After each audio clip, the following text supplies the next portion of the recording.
یہ سب کچھ social media کی بدولت ہوا، کیونکہ اب سوشل میڈیا جو ہے یہ یعنی دوریاں اس نے بہت مٹا دی ہیں لوگوں کی. آپ بہت یعنی دنیا پاکستان میں بیٹھ کے آپ امریکہ میں، برازیل میں، کسی بھی ملک کے لوگوں کو اپروچ کر سکتے ہیں اور اپنے لائک مائنڈڈ لوگوں کو ساتھ ساتھ اپنے ملا سکتے ہیں ایسے کاموں میں. جب پاکستان میں بھی میں نے اسٹارٹ کیا تھا تو سوشل میڈیا کے تھرو ہی لائک مائنڈڈ لوگ جو سندھ میں بیٹھے ہیں، جو بلوچستان میں، جو ساؤتھ پنجاب میں، انہی والنٹیئرز اور انہی کوآرڈینیٹرز کے تھرو میرے تمام پروجیکٹس جو ہیں وہ کمپلیٹ ہونا شروع ہوئے. کیونکہ آبویسلی میں سال میں 6 مہینے یا 5 مہینے تو وہاں پر نہیں گزار سکتا، وہ تو میں 3-4 بار میں چکر لگا سکتا ہوں، لیکن باقی کوآرڈینیٹرز جو ہیں انہوں نے سارا بیڑا اٹھایا اس کام کا. اسی طرح نائجیریا میں بھی ایسے ہوا کہ وہاں پر بھی کچھ لائک مائنڈڈ لوگ مجھے ملے جنہوں نے مجھے بتایا کہ ہم کام کرنا چاہتے ہیں لیکن سرمایہ نہ ہونے کی وجہ سے ہم کام نہیں کر پا رہے، فنڈز وغیرہ، کوئی چیریٹیز وغیرہ، اس کی ہمیں مسئلے مسائل رہتے ہیں. تب میں نے اپنے کچھ لوکل اور کچھ انٹرنیشنل ڈونرز کو اس بات کی طرف مائل کیا کہ پاکستان کے لیے آپ لوگ میرے ساتھ اتنے سال سے کام کر رہے ہیں تو اتنا انٹرسٹ تو آپ کا ڈیولپ ہو چکا ہوا ہے کہ آپ ہمیں دوسرے ممالک میں بھی اس طرح کے پروجیکٹس وغیرہ لانچ کرنے کے لیے ہمیں فنڈنگ دیں. تو الحمدللہ اس کا رزلٹ یہ نکلا کہ نائجیریا میں ہم نے ان لوگوں نے فوڈ ڈرائیوز وغیرہ شروع کی. جب انہوں نے بتایا کہ یہاں پر ایک بہت بڑی تعداد ہے آبادی ہے نائجیریا کی جو فٹ پاتھ پہ زندگی اپنی بسر کرتی ہے اور ایک ٹائم کا کھانا ان کے لیے جو ہے وہ بہت بہت مشکل ہو جاتا ہے، تو ہم لوگوں نے ایسے لوگوں کے لیے فوڈ ڈرائیوز وغیرہ شروع کی، ان کو راشن پرووائڈ کیا، ان کو کھانا پرووائڈ کیا. تو اس طرح سے ہماری وہاں پہ بھی ٹیم بنتی چلی گئی. 15 کوآرڈینیٹرز اب الحمدللہ کام کر رہے ہیں وہاں پر ہمارے. اسی طرح انڈیا میں جب کام شروع کیا وہ بیسکلی برما کے جو ریفیوجیز آئے تھے حیدرآباد دکن میں، ان کے لیے ہم نے کام کا آغاز کیا، کیونکہ کچھ ہمارے دوستوں نے ہمیں ویڈیوز بھیجیں برما کے ریفیوجیز کی. اب وہ یعنی اس طرح اتنے متاثرہ لوگ تھے کہ وہ کسی کے ہاتھ کٹ چکے ہیں، کسی کے پاؤں کٹ چکے ہیں، ہاتھوں پیروں سے معذور لوگ جو اب وہاں پہ گدا گری کی وجہ میں ملوث ہو گئے ہیں، ان کے لیے ہم لوگوں نے کام کرنا شروع کیا کہ ان کے لیے فنڈ ریزنگ ہو، ان کو کچھ رقم وہاں پر بھیجوائی جائے کہ وہ کم از کم اور کچھ نہیں تو وہ ایک سبزیوں کا ٹھیلا لگا لیں لیکن وہ بھیک نہ مانگیں کسی کے آگے، اتنے مجبور نہ وہ ہو جائیں. تو اس طرح سے انڈیا میں اور نائجیریا میں ہم لوگ کام کرتے چلے گئے. جی فرحان صاحب کے کام کو اگر میں کنکلوڈ کروں تو پاکستان میں سندھ میں انہوں نے تقریباً 100 سے زیادہ کنویں لگائے. اس کے بعد نائجیریا میں غربت اور افلاس میں زندگی گزارنے والے بھوکے لوگوں کے لیے کھانے کا بندوبست کیا. پاکستان میں بیٹھ کر ہی ان کو نائجیریا میں کھانا پرووائڈ کیا. اس کے بعد جب برما کے مسلمانوں کے اوپر قسم پسری کا وقت آیا تو اس کے بعد انہوں نے انڈیا میں بھی ان کے لیے بہت کام کیا، ان کے لیے فنڈز اکٹھے کیے. تو سر پاکستان میں بیٹھ کر آپ نے یہ سارا کام کیا جس کی وجہ سے آپ کو اب تک اتنے سارے ایوارڈس مل چکے اور آپ نے اتنا سارا کام بھی کیا. تو مجھے یہ بتائیں کہ اس میں سب سے زیادہ آپ مجھے بتائیں کہ کس کا رول رہا آپ کے ان سب کاموں میں؟ آبویسلی ایک اکیلے انسان کے لیے تو اتنا کچھ کرنا پاسبل نہیں ہوتا، اور جب آپ کے پاس فنڈز بھی کم ہوں اور آپ نے تنخواہ دار ملازم بھی نہیں رکھے ہوئے، کیونکہ آپ نے مجھے بتایا کہ آپ نے ابھی تک اپنے اس گروپ کو ایز این آرگنائزیشن رجسٹر نہیں کرایا، اور یہ صرف چند ان لوگوں کا گروپ ہے جو کہ انسانی ہمدردی کا جذبہ رکھتے ہیں، وطن سے محبت کا جذبہ رکھتے ہیں، اور وہی لوگ یہ سارے کام کر رہے ہیں. تنخواہ دار ملازم آپ کے پاس نہیں ہے، کوئی پراپر فنڈنگ کے لیے کہتے ہیں نا کہ آپ کے پاس فکس ڈونرز نہیں ہیں، آپ کو نہیں پتہ کہ کب آپ کے پاس فنڈز ختم ہو جائیں، لیکن اس کے باوجود یہ سارا کام چل رہا ہے رواں دوائیں. تو کیا آپ کو لگتا ہے کہ کیا اس کے پیچھے کس چیز کی انرجی ہے؟ اس کے پیچھے اگر میں کبھی سوچوں، سب سے پہلے تو میں رکھتا ہوں کہ میری جو ایک میرے پیرنٹس کی ایک دعا ہے اس میں جو مجھے کہیں بھی جو ہے نا یقین مانے مایوس نہیں ہونے دیتی. اللہ کے اوپر یقین ہے اور پیرنٹس کی ساتھ میں دعائیں ہیں. پھر یہ ہے کہ فیملی کی طرف سے بہت مورل سپورٹ فیملی کی طرف سے بہت زیادہ ملتی ہے. اس کے علاوہ جو میری ٹیم ہے اس میں الحمدللہ میں اب کبھی اپنی ٹیم کے ساتھ کبھی بیٹھ کر بات کرتا ہوں. تھوڑے لوگ ہیں ٹیم ممبرز جو کوآرڈینیٹرز اور والنٹیئرز ہیں، ان سے بھی جب میری بات ہوتی ہے تو مجھے ایک چیز اس میں یہ نظر آتی ہے کہ ان سب کا بھی اللہ کے اوپر ایمان بہت پختہ ہے.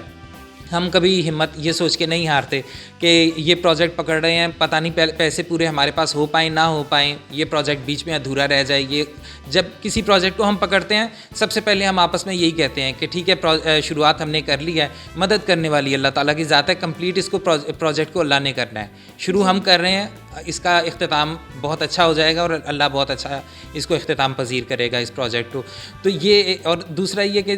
پاکستان جیسے ملک میں رہتے ہوئے اور یہاں کے حالات سارے ان چیزوں کو دیکھتے ہوئے ہم نے کبھی ہمت نہیں ہاری ایسے کاموں میں. کبھی بھی اس طرح کی کسی چیزوں میں مایوس ہو جانا یا کبھی ہمت ہار جانا اللہ کا فضل ہے کہ یہ کچھ اللہ کا ویسے کرم ہے. جیسے میں نے آپ کو پہلے بھی بتایا تھا کہ پہلے میں اکثر یہ سوچ کے پریشان ہوتا تھا کہ یہ پروجیکٹ پکڑ رہا ہوں, پتہ نہیں میں کر پاؤں گا کہ نہیں کر پاؤں گا. لیکن آپ یقین مانیں کئی بار میرے ساتھ اس طرح کے واقعات پیش آئے ہیں کہ ایک بار جیسے ہوا کہ میں نے کچھ ہینڈ پمپس کے لیے میں نے اپنے جتنے بھی بجٹ میرے پاس پڑا تھا وہ سب میں خرچ کر چکا تھا, جو پرسنل سیونگس تھیں وہ بھی میں اس پہ لگا چکا تھا.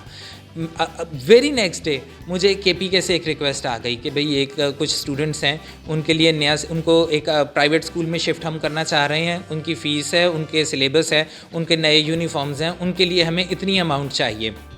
ایک لمحے کے لیے میں تھوڑا پریشان ہوا کہ اگر یہ مجھے ایک دن پہلے بول دیتے تو شاید میں کوئی ایک دو ہینڈ پمپس کو ایک طرف کر کے میں پہلے ان کی ہیلپ کر دیتا کہ بھئی بچوں کی تعلیم کا مسئلہ ہے. لیکن بس ایک وہ اللہ تعالیٰ کے اوپر ایک بلیف ہے نا کہ یہ ہوا کہ ویری نیکسٹ ڈے میں آفس میں گیا تو صبح صبح بھی میں بیٹھا سوچ ہی رہا تھا کہ اچھا اب ڈونر سے بھی نہیں مانگ سکتے کیونکہ ابھی تو ان سے پیسے لیے ہیں, اب میں کہاں سے پیسے لے کر آؤں. اچانک ہی میرے ایک کولیگ خود ہی چلتے ہوئے میرے پاس آئے, کہتے ہیں فرحان صاحب ایک بات بتائیے گا, کوئی پروجیکٹ تو نہیں ہے جس کے لیے فنڈنگ چاہیے ہو.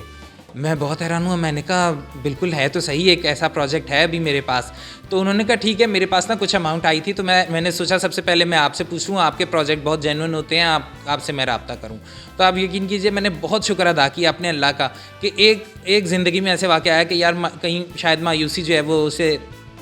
دل ڈگمگا جاتا, لیکن ایسا نہیں ہوا کہ جہاں جہاں ہم جس چیز میں ہم ہاتھ ڈالتے ہیں اللہ تعالیٰ خود ہماری راہیں ہموار کرتا جاتا ہے. جی بہت شکریہ فرحان صاحب اپنی کہانی ہمارے ساتھ شیئر کرنے کا. تو جی ناظرین, اس کے بعد جو سبق ہمیں ملتا ہے اس کہانی سے, اس موٹیویشنل سٹوری سے, جو چیز ہمیں سیکھنی چاہیے وہ یہ